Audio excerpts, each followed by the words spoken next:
भिजवलेल्या मटकीचा झणझणीत रस्सा बनवण्यासाठी गॅसवर कढई ठेवली, त्यात थोडंसं तेल टाकले, एक बारीक चिरून कांदा टाकलेला आहे. आता तो परतून घ्यायचा आपल्याला. त्यानंतर 5-6 लसणाचे पाकळे, 1.5 इंच आलं टाकून चांगलं परतून घेतलेले आहे. त्यामध्ये 2 बारीक मिरच्या करून टाकलेले आहे, 2 चमचे ड्राय खोबरं टाकलेले, सुकं खोबरं, त्यानंतर 2 चमचा भिजवलेली मटकी टाकलेली आहे आणि चांगलं परतून मसाला घ्यायचा. आता हा मसाला बारीक करून आपल्याला मिक्सरमधून घ्यायचा आहे.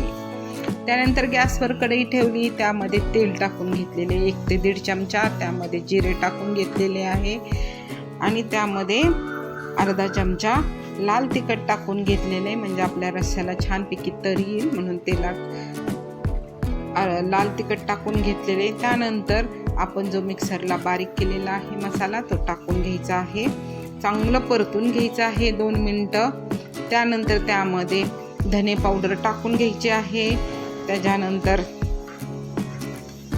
पाव चमचा हळद टाकायची आहे आणि पाव चमचा गरम मसाला टाकून घेतलेला आहे आणि पाव चमचा लाल तिखट पुन्हा टाकून घेतलेला आहे.